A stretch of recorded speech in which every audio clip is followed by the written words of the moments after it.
हरे कृष्णा, राधे राधे। ओम नमो भगवते वासुदेवाय नमः। दोस्तों, आज हम आपको सुनाएंगे एकादशी व्रत की कथा। अगर आप हमारे चैनल पर नए हैं तो प्लीज़ हमारे चैनल को सब्सक्राइब करें, वीडियो को लाइक करें और शेयर करें। बहुत समय पहले की बात है, दो बहनें थीं। बड़ी बहन का विवाह राजा के साथ हुआ और छोटी बहन का पति एक ऋषि था। दोनों बहनें अपने पतियों के साथ रहती थी। बड़ी बहन राजा की पत्नी थी तो महल में रहती थी। छोटी बहन ऋषि की पत्नी थी तो ऋषि के साथ जंगल में रहती थी। और एक बार की बात है, बड़ी बहन ने छोटी बहन को अपने महल में खाने पर जो निमंत्रण दिया और कहा कि वह उसके महल में उसका आतिथ्य स्वीकार करे।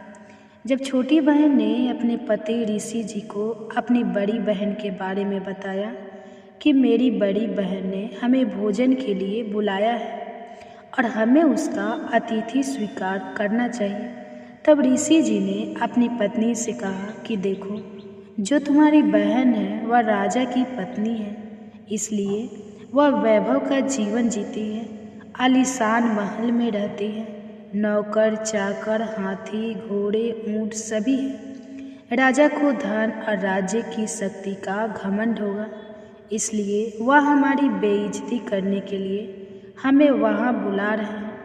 और देखो, अगर हम उनके यहाँ पर भोजन करने के लिए जाएंगे तो हमें भी उन्हें भोजन के लिए अपने यहाँ बुलाना पड़ेगा। जैसी व्यवस्था भोजन की तुम्हारे बहन करेगी महल में, वैसी व्यवस्था हम जंगल में नहीं कर पाएंगे, इसलिए हमें उनके यहाँ भोजन करने के लिए नहीं जाना चाहिए। और आप यह विचार त्याग दो, हमारा उनके यहाँ भोजन करने के लिए नहीं जाना ही हित के लिए अच्छा है। परंतु ऋषि जी की पत्नी नहीं मानी, वह तो जो हट करने लगी। ऋषि जी की पत्नी ने जीत पकड़ ली। आखिर ऋषि जी को हार माननी पड़ी। तब ऋषि और उसकी पत्नी और उनके परिवार के लोग राजा के महल में भोजन करने के लिए पहुंच गए। जो रानी थी, जो ऋषि जी की पत्नी की बड़ी बहन, उन्होंने बहुमूल्य आभूषण पहन रखे थे, वेश कीमती रेशमी वस्त्र पहन रखे थे, जबकि ऋषि जी की पत्नी ने गले में राम नाम की तुलसी जी का माला पहन रखी थी और जो वही ऋषि मुनियों वाले वस्त्र पहन रखे थे। महल के दरबारी, मंत्री, कर्मचारी और अधिकारी और ऋषि की पत्नी और उनके परिवार वालों को देखकर हंस रहे थे और आपस में बातें कर रहे थे कि क्या यह हमारे महाराजा के सारू भाई हैं? कहाँ राजा भोज और कहाँ गंगू तेली? ऐसी बातें वह लोग आपस में कर रहे थे। सभी ऋषि और ऋषि की पत्नी और उनके परिवार के ऊपर हंसने लगे। उनकी सारी बातें ऋषि और ऋषि की पत्नी और उनके परिवार वालों ने भी सुनी। भोजन करने के पश्चात ऋषि जी की पत्नी ने अपनी बहन से कहा कि जी, आप भी हमारे यहाँ भोजन करने आइएगा। तब निश्चित दिन को राजा हमारे चारों सैनिकों के साथ सब परिवार ऋषि जी के यहाँ जंगल में भोजन करने के लिए उनकी कुटिया में पहुँच गए। जब ऋषि जी ने देखा कि राजा रानी अपने हजारों सैनिकों को लेकर उनके यहाँ भोज करने के लिए आए हैं, तो ऋषि जी अब मन ही मन सोचने लगे कि अब मैं इनके भोजन की व्यवस्था किस प्रकार कर पाऊँगा। तब ऋषि जी ने स्वर्गलोक के राजा इंद्र से हाथ जोड़कर निवेदन किया कि हे इंद्रदेव, आप अपनी कामधेनु गाय मुझे उधार दे दीजिए। उसी समय आकाशवाणी हुई और इंद्रदेव ने ऋषि जी से कहा कि इसके बदले में तुम मुझे क्या दोगे? तब ऋषि जी ने कहा, हे इंद्रदेव, आप बताइए, कामधेनु के बदले में आप मुझसे क्या चाहते हैं? तब इंद्रदेव ने ऋषि जी से कहा कि तुम अपने जीवन भर का पुण्य और एकादशी व्रत का फल मुझे सौंप दो, तभी मैं तुम्हें कामधेनु गाय उधार दे सकता हूँ। तब ऋषि जी ने ऐसा ही किया। ऋषि ने अपने जीवन भर के समस्त पुण्य जो उन्होंने संचित कर रखे थे और एकादशी के व्रत का पुण्य संकल्प लेकर इंद्रदेव को सौंप दिया। तब इंद्रदेव ने एक कामधेनु गाय और साथ में कुछ सेवादार भी ऋषि जी को दे दिए और साथ ही एक बहुत ही भारी विशाल तंबू भी उन्होंने उसकी व्यवस्था कर दी। तभी वहाँ एक बहुत बड़ा भारी टेंट लगा। टेंट के अंदर गाय खड़ी थी। ऋषि परिवार ने गौ माता की आरती उतारी और अपनी मनोकामना बताई। उसी समय वहाँ पर 56 प्रकार के भोग चांदी के बर्तनों में बनकर आ गए। लड्डू, जलेबी, कचौरी, दही बड़े, हलवा, खीर, दाल, रोटी, पूड़ी, बूंदी के लड्डू, बर्फी, रसगुल्ले, तमाम चीज़ें वहाँ पर बन गई। तब ऋषि जी ने राजा से कहा, महाराज भोजन जीम लीजिए। तब राजा ने ऋषि जी की बेइज्जती करने के लिए कहा, पहले तुम मेरी सेना को भोजन कराओ, साथ ही मेरे घोड़ों को भी हरा चारा खिलाने का प्रबंध करो, उसके बाद ही मैं भोजन करूँगा। ऋषि जी ने राजा से कहा कि प्रभु की कृपा से मैं सब इंतजाम हो जाएगा। महाराज आप और आपकी सेना भोजन कर लीजिए। राजा रानी उठकर भोजन करने वाले स्थान पर पहुँचे तो उन्होंने देखा वहाँ पर एक बहुत ही सुंदर आलीशान कीमती जो वस्त्र बिछे हुए थे, सुंदर सुंदर आसन लगे हुए थे। राजा यह देखकर आश्चर्य में पड़ गया। उसके बाद चांदी की थालियाँ के भोजन सेवादार रखने लगे और देव की स्तुति करके ऋषि जी ने भोजन करने की राजा रानी और सैनिकों से प्रार्थना की। राजा ने मन ही मन सोचा कि इसके वैभव के सामने तो मेरा भोजन का भंडार कुछ भी नहीं। मैंने तो केवल ऋषि और उसके परिवार को ही भोजन कराया था, और उसमें भी 3-4 तरह के ही जो मैंने व्यंजन बनवाए थे। और राजा शर्म के मारे पानी पानी हो रहा था। खाना खाते वक्त राजा बहुत परेशान था। ईर्ष्या की अग्नि में वह धधक रहा था। उसे वह अपनी बेइज्जती समझ रहा था। सभी सैनिकों ने भोजन खा लिया। सभी सैनिकों ने भोजन की खूब तारीफ करी। यह सुनकर राजा का खून खौलने लगा। तब उस राजा ने ऋषि जी को बुला करके पूछा कि अरे सारू भाई, तुमने इतने कम समय में इतने सारे लोगों के भोजन का इंतजाम कैसे किया? ना तो यहाँ कोई कढ़ाई है, ना ही कोई चूल्हा जल रहा है। तब ऋषि जी ने राजा से कहा कि महाराज, मैंने अपने जीवन भर का पुण्य, भक्ति और एकादशी का पुण्य इंद्रदेव को सौंप दिया था, और इंद्रदेव ने मुझे एक दिन के लिए कामधेनु गाय उधार में दी थी। उसी कामधेनु गाय ने यह सब किया है। यह कामधेनु गाय की विशेषता है कि हम जितना भोजन चाहे वह तुरंत उपलब्ध करवा देती है। जो भी इच्छा हम कामधेनु गाय से मांगते हैं वह इच्छा हमारी पूरी हो जाती है। राजा ने कहा कि हे सारू भाई, मुझे वह कामधेनु गाय दिखा, मुझे तुम पर विश्वास नहीं है। तब ऋषि जी ने राजा को कामधेनु गाय दिखाई। कामधेनु गाय को देखकर राजा के मन में लालच आ गया। उसने ऋषि जी से कहा कि हे सारू भाई, यह गाय तो आप मुझे दे दो। मेरे पास बहुत बड़ी सेना है, उनका भोजन मैं इस गाय से बनवा लूँगा। तुम्हारे लिए यह गाय किस काम की? ऋषि ने कहा कि महाराज, मैंने तो यह कामधेनु गाय इंद्रदेव से एक दिन के लिए उधार मांगी थी। मुझे यह गाय वापस स्वर्ग में भिजवाने हैं। मैं इस गाय का मालिक नहीं हूँ, इसलिए मैं यह कामधेनु गाय आपको नहीं दे सकता। यह सुनकर राजा क्रोधित हो गया।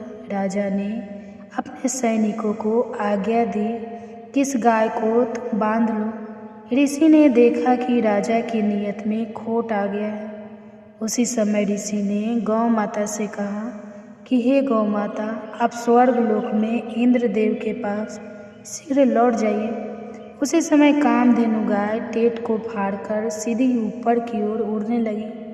राजा ने गाय को उड़ते देखा तो सेवकों को आज्ञा दी कि गाय को नीचे गिराओ, किसी भी तरह से इसे रोको। तब सेवकों ने गाय के पैरों में तीर मारे, जिससे गाय के पैर से खून बहने लगा और पृथ्वी पर गिरने लगा। वह घाव अवस्था में स्वर्ग में चली गई। जहाँ जहाँ भी रक्त गिरा वहाँ तंबाकू हुआ। तंबाकू फारसी शब्द है। तम यानी गाय और खू यानी रक्त। यह तंबाकू गाय के रक्त से पैदा हुआ। इसलिए ईश्वर ने कहा है कि हे मानव तो इस तंबाकू का सेवन मत कर। तंबाकू का सेवन गाय का खून पीने जितना पाप लगता है। उसके बाद राजा को अपनी गलती का एहसास हुआ। राजा ने ऋषि जी से अपनी गलती की क्षमा मांगी और वह राजा भी गाय की सेवा करने लगा और हर एकादशी को जो वह उपवास करने लगा और गाय माता तुलसी माता की कहानी सुनने लगा। और राजा को अपने किए पर बड़ा पछतावा था। अब वह अपने पाप कर्मों को मिटाने के लिए जो भगवान से प्रार्थना करने लगा कि उसकी बुद्धि भ्रष्ट हो गई थी। उसने बहुत बड़ा पाप कर दिया, इसलिए भगवान उसे क्षमा करे। हे एकादशी माता, हे भगवान विष्णु, जैसे राजा को सद्बुद्धि आई वैसे सब किसी को आना। जो यह कहानी सुन रहे हैं और जो यह कहानी कह रहे हैं उनकी सभी मनोकामनाएं पूरी करना। बोलो एकादशी माता की जय। बोलो विष्णु भगवान की जय। बोलो माता लक्ष्मी की जय। दोस्तों आप सुनिए विजया एकादशी व्रत की। विजया एकादशी का व्रत हिंदू धर्म में विशेष रूप से पुण्यदायी माना गया है। यह फाल्गुन मास के कृष्ण पक्ष की एकादशी को आता है और इसे करने से समस्त पापों से मुक्ति मिलती है। इस व्रत को करने से व्यक्ति को सभी प्रकार की बाधाओं से विजय प्राप्त होती है, इसलिए इसे विजया एकादशी कहा जाता है। शास्त्रों के अनुसार इस व्रत को करने से व्यक्ति को मोक्ष की प्राप्ति होती है और वह पापों से मुक्त हो जाता है। यह व्रत भगवान विष्णु को प्रसन्न करने के लिए किया जाता है। विशेष रूप से यह व्रत कठिन परिस्थितियों में सफलता प्राप्त करने के लिए किया जाता है।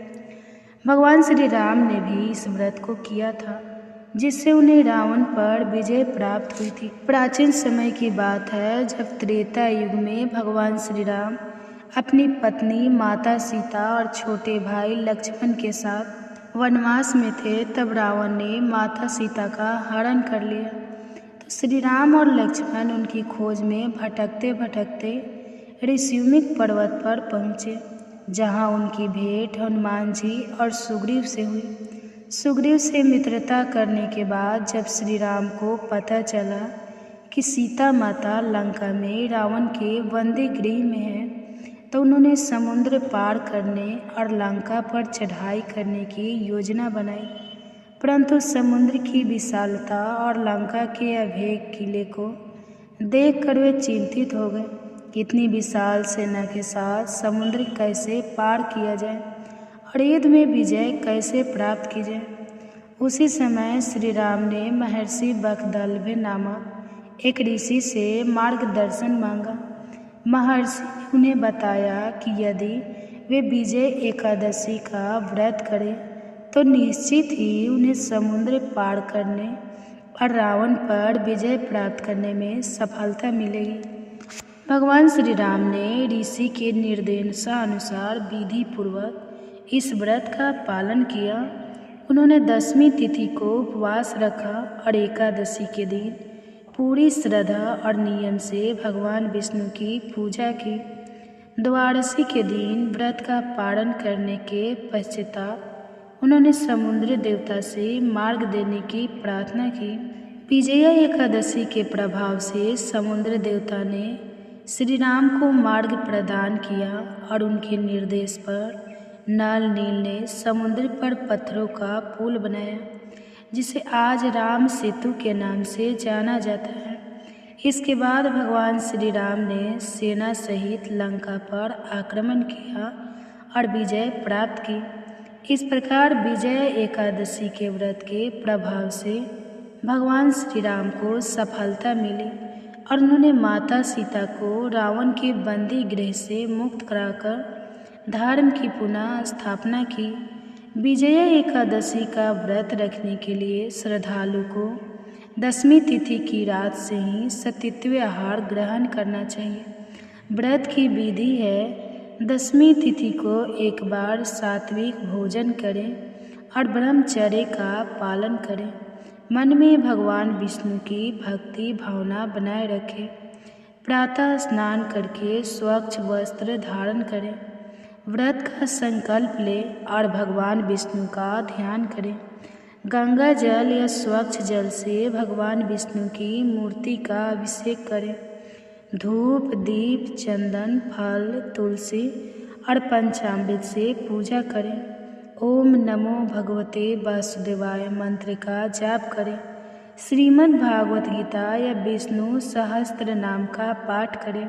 रात्रि जागरण करें और भगवान की भक्ति में समय बिताएं।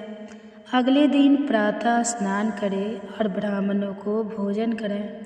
दान दक्षिणा देकर व्रत का पारण करें। स्वयं सात्विक भोजन ग्रहण करें। इस व्रत को करने से व्यक्ति के समस्त पाप नष्ट हो जाते हैं। यह व्रत विशेष रूप से युद्ध विवाद या जीवन की कठिन परिस्थितियों में सफलता प्राप्त करने के लिए किया जाता है। भगवान श्री राम ने स्वयं इस व्रत को किया था, जिससे उन्हें रावण पर विजय प्राप्त हुई थी। इस व्रत को करने से आत्मिक शुद्धि और मोक्ष की प्राप्ति होती है। जीवन में आने वाली कठिनाइयों का निवारण होता है। घर में सुख शांति और समृद्धि आती है। विजया एकादशी व्रत का पालन अत्यंत पुण्यकारी और लाभदायक माना गया है। यह व्रत व्यक्ति को धर्म अर्थ काम और मोक्ष चारों पुरुषार्थों की प्राप्ति करवाता है। भगवान विष्णु की कृपा से इस व्रत के प्रभाव से हर एक कार्य में सफलता मिलती है और जीवन में विजय प्राप्त होती है। जो व्यक्ति श्रद्धा और भक्ति से इस व्रत को करता है वह सभी कष्टों से मुक्त होकर परम धाम को प्राप्त करता है। विजया एकादशी व्रत का पालन करके भगवान विष्णु की कृपा प्राप्त करें और अपने जीवन को सफल बनाएं। ओम नमो भगवते वासुदेवाय नमः। तो ये थी विजया एकादशी व्रत की संपूर्ण कथा। आप सुनिए तुलसी माता की कथा। पूर्ण मुनि की पुत्री तुलसी अपूर्व सुंदरी थी। उनकी इच्छा थी कि उनका विवाह भगवान नारायण के साथ हो।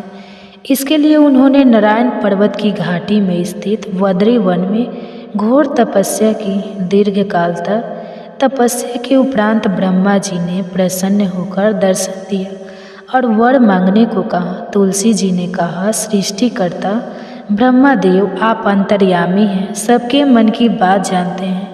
फिर भी मैं अपनी इच्छा आपसे बताती हूँ। मैं चाहती हूँ कि भगवान श्री नारायण मुझे पति रूप में मिले। ब्रह्मा जी ने कहा, तुम्हारा अभिसत्ता अपने पूर्व जन्म में किसी अपराध के कारण तुम्हें श्राप मिला है। इसी प्रकार भगवान श्री नारायण के एक पार्षद को भी दानव कुल में जन्म लेने का श्राप मिला है।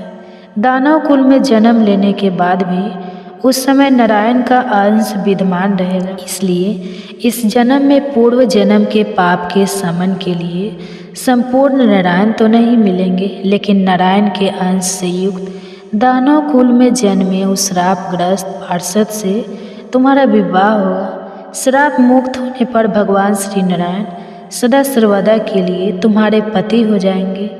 तुलसी ने ब्रह्मा के इस वर को स्वीकार किया, क्योंकि मानव कुल में जन्म के कारण उस मायावी भोग को तो भोगना ही था। तुलसी वद्री वन में ही रहने लगी। नारायण का वह पार्षद दानव कुल में जलंधर के नाम से पैदा हुआ था। कुछ दिनों बाद वह भ्रमण करता हुआ वद्री वन में आया। यह तुलसी को देखते ही वह उस पर मंत्र मुग्ध हो गया। तुलसी के सामने उसने अपने विवाह का प्रस्ताव रखा। इतने में ही वहाँ ब्रह्मा जी आ गए और तुलसी से कहा, तुलसी को देखो कैसा देवोप उसका स्वरूप है। दानव कुल में जन्म लेने के बाद भी लगता है जैसे इसके शरीर में नारायण का वास हो। तुम प्रस्ताव को सहज स्वीकार कर लो। तुलसी को भी लगा कि उसकी तपस्या पूर्ण हुई, उसे इच्छित फल मिला है। जलंधर के साथ उसका गंधर्व विवाह हो गया और वह जलंधर के साथ उसके महल में पत्नी बनकर आ गई। जलंधर ने अपनी परम सुंदरी सती साध्वी पत्नी तुलसी के साथ बहुत दिनों तक राज्य किया। उसने अपने राज्य का इतना विस्तार किया कि देवलोक तक उसके अधिकार में आ गया। स्वर्ग का सुख भोगने वाले देवताओं की दशा भिखारियों जैसी हो गई।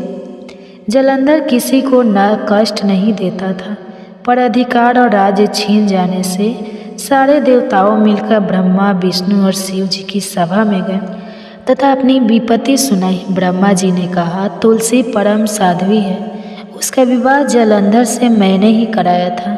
जलंधर को तब तक नहीं हराया या मारा जा सकता है जब तक तुलसी को ना छल किया जाए। विष्णु जी ने कहा, जलंधर पूर्व जन्म में मेरा पार्षद था, श्राप के कारण उसे दैत्य कुल में जन्म लेना पड़ा। इस जन्म में मैं भी, मेरा अंश उसमें व्याप्त है, साथ ही तुलसी के पतिव्रत धर्म से वह अजय है। फिर देवताओं की सहमति से भगवान शिव ने जलंधर के पास संदेश भेजा कि या तो वह देवताओं को राज्य लौटा दे या फिर उनसे युद्ध करे।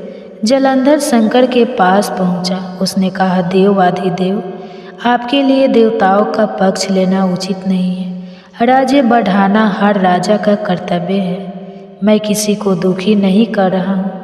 देवताओं से कहिए कि वे मेरी प्रजा बनकर रहें। मैंने आपका कोई भी अपमान नहीं किया है। हमारा आपका युद्ध शोभा नहीं देता है। अगर आप हार गए तो बड़ी लज्जा की बात होगी। मैं हार गया तो आपकी कीर्ति बहुत अधिक नहीं बढ़ेगी। भगवान शंकर फिर हंसने लगे। वे तो सब रहस्य समझते थे। तुलसी और जलंधर के पूर्व जन्म के श्राप की अवधि लगभग पूरी हो चुकी थी। फिर शंकर जी बोले, इसमें कीर्ति और लज्जा की बात नहीं है। तुम देवों के राज्य लौटाकर उन्हें उनके पद पर प्रतिष्ठित होने दो। युद्ध से बचने का यही एक उपाय है। जलंधर ने कहा, मैंने युद्ध के बल से देवलोक जीता है। कोई उसे युद्ध के द्वारा ही वापस ले सकता है। यह मेरा अंतिम उत्तर है। अब मैं जा रहा हूँ। ऐसा कहकर जलंधर चला गया। उसने अपनी पत्नी तुलसी को सारी बातें बताई और कहा, कर्म भोग सब काल सूत्र में बंधा है। जीवन में हर्ष, शोक, भय, दुख, सुख, मंगल, अमंगल काल के अधीन है। हम तो केवल निमित्त हैं। संभव है भगवान शिव देवों का पक्ष लेकर मुझसे युद्ध करे। तुम चिंता मत करना, तुम्हारा सती तेज मेरी रक्षा करेगा। दूसरे दिन भगवान शंकर के नेतृत्व में देवताओं ने युद्ध छेड़ दिया। जलंधर ने भीषण बाणों की वर्षा कर उनका वेग रोका। उसके प्रहार से देवता डगमगाने लगे। उसने दानवी शक्ति का प्रयोग कर मायावी युद्ध आरंभ किया। युद्ध स्थल पर वह किसी की भी दिखाई नहीं देता था, पर उसके अस्त्र शस्त्र प्रहार कर देवों को घायल कर रहे थे। देवगण अपने अस्त्र चलाए तो किस पर चलाए, क्योंकि कोई शत्रु सामने था ही नहीं। कई दिनों तक इस तरह भयंकर युद्ध चला। जलंधर पराजित नहीं हुआ। तब शिव जी ने विष्णु जी से कहा, विष्णु, कुछ तो उपाय करो, अन्यथा मेरा तो सारा यश मिट्टी में मिल जाएगा। विष्णु जी ने सोचा, बल से तो जलंधर को हराया नहीं जा सकता, इसलिए छल का सहारा लेना ही पड़ेगा। उन्होंने तुरंत अपना स्वरूप जलंधर जैसा बनाया और अस्त्र शस्त्र से सुसज्जित होकर तुलसी जी के पास पहुँच गए। बोले, प्रिय, मैं युद्ध जीत गया। सारे देवता भगवान शंकर समेत हार गए।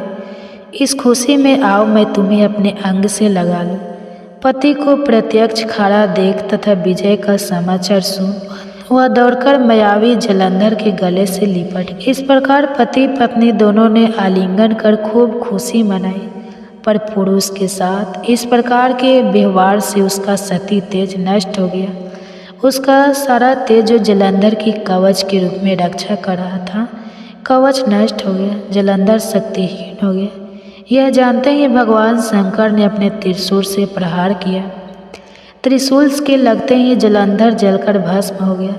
जलंधर के मरने की बात को जानकर विष्णु अपने असली रूप में आ गए। सामने अपने पति जलंधर के स्थान पर भगवान विष्णु को खड़ा देख तुलसी बहुत दुख हुई। उसे पता लग गया कि स्वयं नारायण ने उसके साथ छल किया है। क्रोध में आकर तुलसी जी ने श्राप दिया, एक सती स्त्री का सतीत्व भंग करने के अपराध में तुम हृदयहीन पत्थर हो जाओ। विष्णु जी ने तुलसी के श्राप को सिरोधार्य कर कहा, देवी, तुम्हारे तथा जलंधर के कल्याण के लिए मुझे ऐसा करना पड़ा। तुम दोनों को श्राप मुक्त करना था। तुम भी अब अपना शरीर त्याग तुलसी बिरवा के रूप में जन्म लोगी और मेरी पूजा तुलसी दल से होगी। मैं शालिग्राम पत्थर बनूंगा, मेरी शीश पर तुम आदर से विराजमान होगी। तुम्हारे पति की हड्डियों के चूर्ण से शंख की उत्पत्ति होगी। उस शंख ध्वनि से देवताओं तथा मेरी पूजा आराधना होगी। जहाँ शंख ध्वनि होगी वहाँ मंगल में मैं विराजमान रहूँगा। तुमने पूर्व जन्म में बद्री वन में मुझे पाने के लिए बड़ी तपस्या की थी। अब अगले जन्म में मैं नारायण प्रस्थ के रूप में बद्री वन में स्थापित होऊंगा और मेरी पूजा अर्चना फल फूल से ना होकर तुलसी तुम्हारे दल से होगी। मेरी शीश पर विराजमान होकर तुम मुझसे भी ऊंचा पद प्राप्त करोगे। बोलिए श्री लक्ष्मी नारायण भगवान की जय। बोलिए श्री तुलसी जी शालिग्राम जी की जय। जय जय श्री राधे कृष्ण। अब आइए तुलसी की एक और पौराणिक कथा का श्रवण करते हैं, ननद और भाभी की कथा। बात है, एक परिवार में ननद और भाभी साथ साथ रहा करती थी। ननद का विवाह अभी नहीं हुआ था। वह तुलसी जी के पौधे की बहुत सेवा करती थी। नियम से तुलसी को सींचती और दीपक जलाती थी, लेकिन उसकी भाभी को यह सारी बातें बिल्कुल भी पसंद नहीं थी। जब कभी उसकी भाभी को बहुत ज़्यादा गुस्सा आता तब वह अपनी ननद को ताना देते हुए कहती कि जब तुम्हारा विवाह होगा तो मैं इस तुलसी को ही बारातियों की खाने को दूंगी और तुम्हारे दहेज में भी तुलसी ही दूंगी। तुम्हें और कोई काम धंधा है नहीं, जब देखो तुलसी की ही सेवा करती रहती हो। कुछ समय बीत जाने पर ननद का विवाह तय हो गया। विवाह के दिन भाभी ने अपने कहे अनुसार बारातियों के सामने तुलसी का गमला फोड़ दिया, जिसकी सेवा उसकी ननद किया करती थी, और तुलसी के पत्ते खाने के लिए सभी बारातियों को दे दिए। तुलसी जी की कृपा से वह फूटा हुआ गमला कई सारे स्वादिष्ट पकवानों में बदल गया। भाभी ने गहनों के नाम पर तुलसी की मंजरी से बने हुए गहने अपनी ननद को पहना दिए।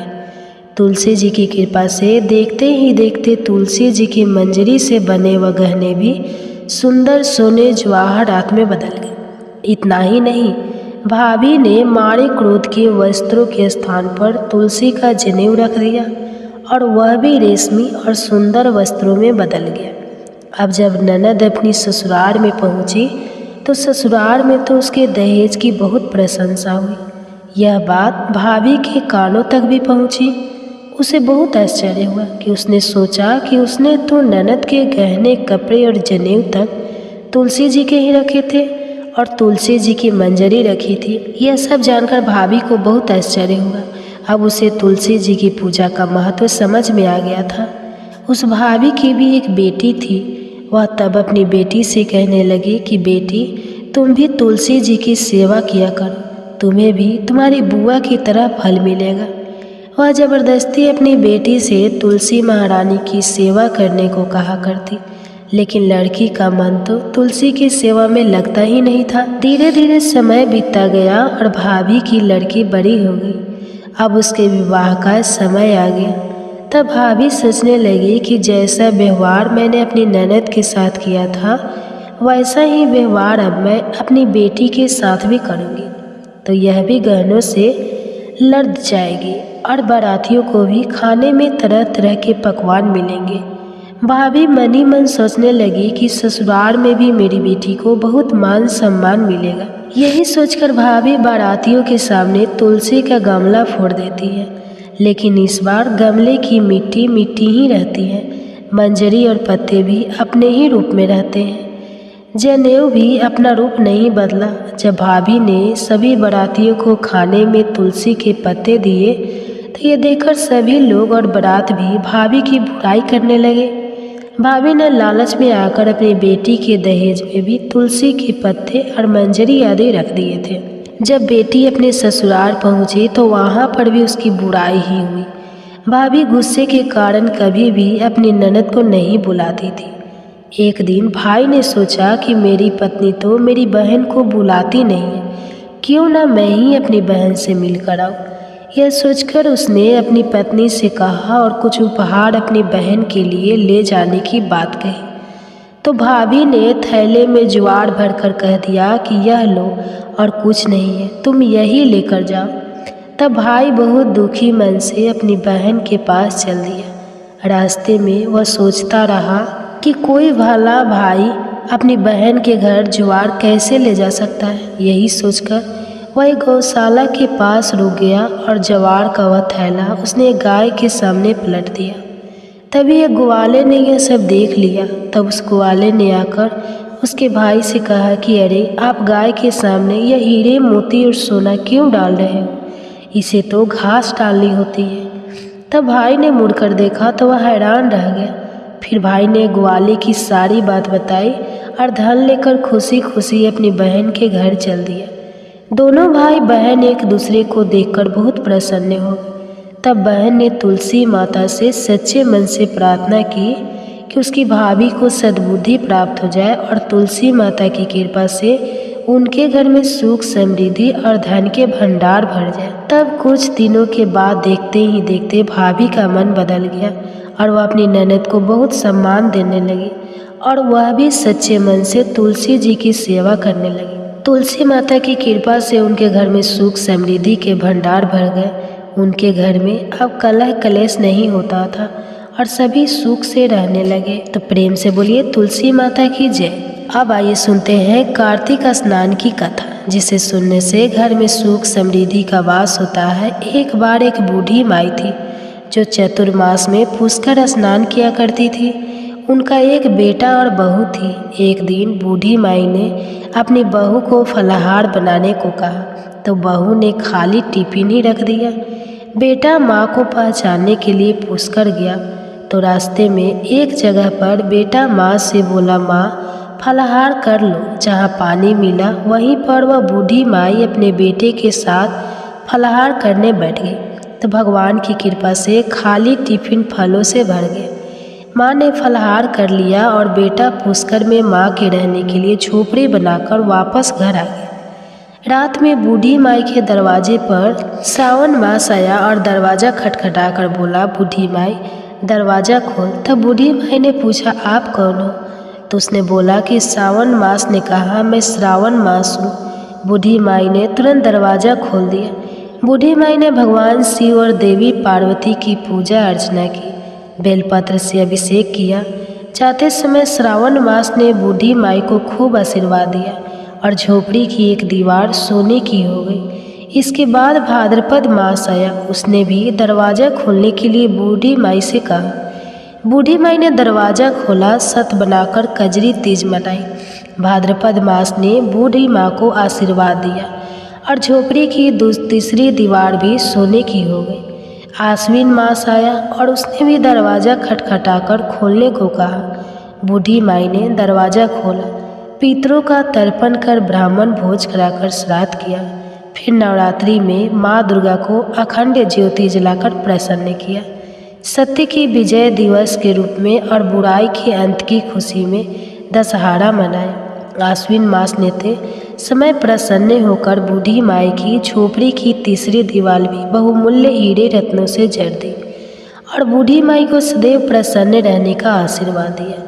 इन सब के बाद कार्तिक मास आया। उसने भी बूढ़ी माई को दरवाज़ा खोलने को कहा। फिर क्या था, बूढ़ी माई ने दरवाज़ा खोला। अति प्रसन्न मन से कार्तिक स्नान किया, दीप दान कर दिवाली, गोवर्धन पूजा, भैया दूज, गोपाष्टमी, आंवला नवमी मनाई। कार्तिक मास ने जाते समय आशीर्वाद दिया और झोपड़ी के स्थान पर महल बना गया। बूढ़ी माई अब गरीबों की सेवा कर भजन कीर्तन में अपना समय बिताने लगी। कुछ समय बाद बेटा जब अपनी माँ को लेने आया तो माँ और झोपड़ी को पहचान नहीं सका। तत्पश्चात बेटा पड़ोस में जाकर पूछा। जब पड़ोसियों ने बताया तो बेटा माँ के चरणों में गिरकर बोला, माँ घर चलो, और सारे सामान के साथ वह अपनी माँ को घर लेकर आया। सासू माँ के ठाठ देकर बहू के मन में लालच आ गया और उसने अपनी माँ को भी पुष्कर छोड़कर आने को कहा। तो उसका पति अपनी सास को भी पुष्कर में छोड़ आया, परंतु बहू की माँ की धर्म कर्म में बिल्कुल भी रुचि नहीं थी। वह तो 4 समय भोजन करती और दिन भर सोती। चारों मास उसके दरवाजे पर भी उसी तरह है जैसे बूढ़ी माई के दरवाजे पर आए और चले गए। जाते समय झोपड़ी जो भी थी वह भी गिर गई और बूढ़ी की माँ पुण्य मिलने के बजाय गधी की योनि में चली गई, क्योंकि स्त्री लक्ष्मी जी का रूप है और लक्ष्मी जी की तरह चंचल होना चाहिए, निश्चल होना चाहिए। भगवान की पूजा और अतिथि का सम्मान तथा दान पुण्य करना चाहिए। कुछ समय बाद बहू ने अपने पति से कहा कि जाओ और माँ को ले आओ। जब जम्हाई राजा सास को लेने गया तो वह कहीं नहीं मिली। लोगों से पूछने पर लोगों ने बताया कि तेरी सास धर्म कर्म कुछ भी नहीं करती थी, बस खाती थी और सोती थी, जिससे वह गधा की योनि में चली गई। जमाई ने देखा कि ये गधी वहाँ पर खड़ी हुई है, तो जमाई अपनी सास यानी उस गधी को बांधकर घर ले आया और उसकी पत्नी ने पूछा, मेरी माँ कहाँ है? तब पति ने कहा कि तुम्हारे लालच की वजह से तुम्हारी माँ गधी की योनि में आ गई है। बड़े बड़े विद्वानों, ब्राह्मण, ऋषि मुनियों से पूछने पर उन्होंने बताया कि तुम्हारी सास के स्नान किए पानी से स्नान करने पर उसे मनुष्य योनि मिलेगी। तब बहू ने ऐसा ही किया और उसकी माँ पुनः मनुष्य योनि में आ गई। हे गाधा दामोदर भगवान, जैसा बुढ़िया माई को दिया वैसा सबको देना। कथा कहने वाले को, सुनने वाले को और हुंकारा भरने वाले को सबको देना। आप सुनिए कार्तिक मास महात्म्य में आज का अध्याय। एक दिन महाराज पृथु ने नारद जी से पूछा, हे देवर्षि नारद जी, समस्त गोपियों में राधा जी ही भगवान श्री कृष्ण को इतनी प्रिय क्यों है तथा कार्तिक मास में भगवान कृष्ण के साथ उनकी ही पूजा क्यों होती है? नारद जी ने कहा, हे राजन, पहले मनवंतर में पंचाल देश में प्राचीन बिही नाम का एक राजा था। उसने विष्णु भगवान का एक अत्यंत सुंदर और विशाल मंदिर बनवाया। उसमें नित्य प्रति विधि विधान से भगवान का पूजन हुआ करता था। उसी नगर की एक अति सुंदर स्त्री प्रेम में वहल होकर भगवान के सामने मोहक नृत्य किया करती थी। उसकी हर समय एकमात्र यही लालसा रहती थी कि वह किसी तरह भगवान के गले में बाहें डालकर नृत्य करे।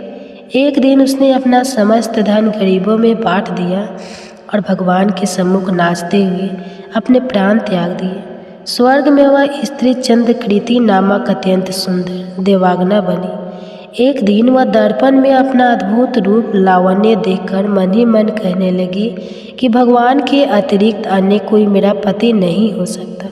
ऐसा विचार करके वह भगवान की छवि मन में धारण कर नृत्य करने लगी।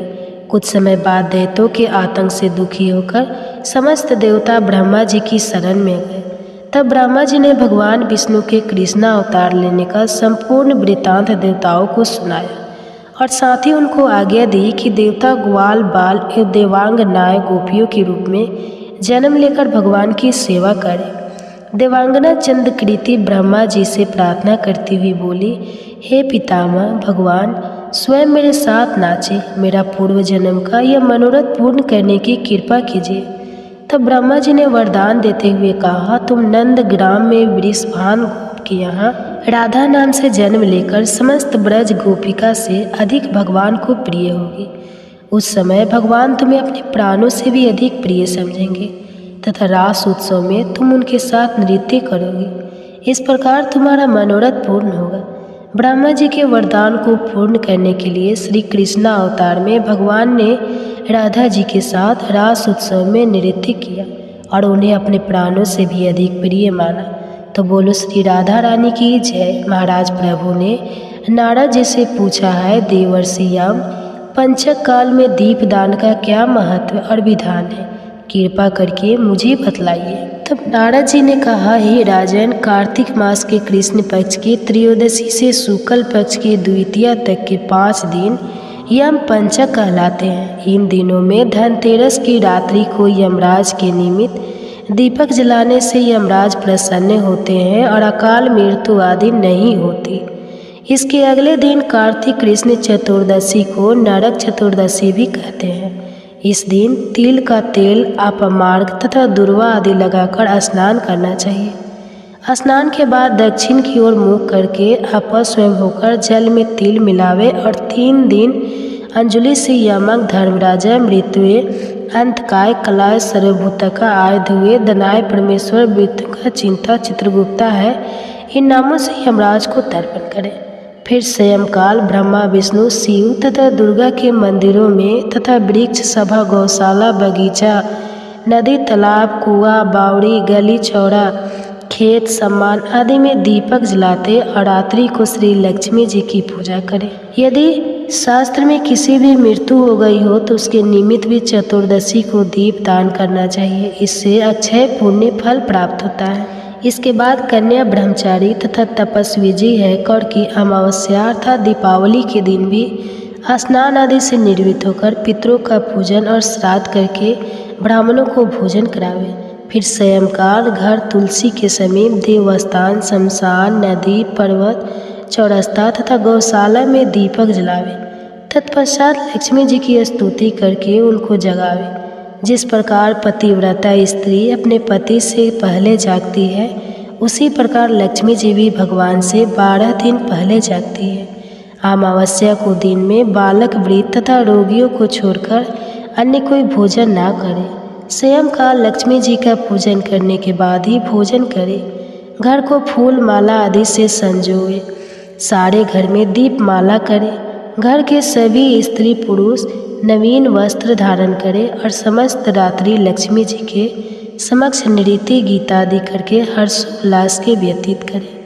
घर में समस्त रात्रि दीपक जलाना चाहिए। उस रात्रि को लक्ष्मी जी सब घरों में घूमती है और जो घर अधिक सुंदर तथा रमणीक होता है उसमें दीर्घ काल तक निवास करती है। एक प्रहर रात्रि शेष रहने पर दरिद्री अर्थात घर का कूड़ा करकट सूप या पुराने पंखे पटक बाहर फेंक देना चाहिए। ऐसा करने से वह घर धन धान्य से परिपूर्ण रहता है। दीपावली के अगले दिन गोवर्धन का गोवर्धन बनाकर बंधु बांधव सहित गोवर्धन पूजन करें तथा ब्राह्मण को भोजन करावे। स्वयं भी नवीन अन्न का भोजन करे। भगवान श्री कृष्ण ने इंद्र का मान मर्दन करके गोवर्धन पर्वत की पूजा इसी दिन की थी। सायंकाल के समय गौ तथा वृषभ अर्थात बैल की पूजा करें तथा अपने परिवार के भरण पोषण और रक्षा के लिए उनसे प्रार्थना करें। इसी दिन सायंकाल के समय बलि तथा उसकी पत्नी विद्यावती की मूर्ति बनाकर पूजन तथा दान आदि क्रियाएं करने से परिवार सुखी तथा समृद्ध रहता है। इसके आगे का वृतांत आप सभी आने वाले अध्याय में सुनिए। जय श्री कृष्णा। राधे राधे। अगर वीडियो पसंद आई तो हमारे चैनल को सब्सक्राइब करें। धन्यवाद।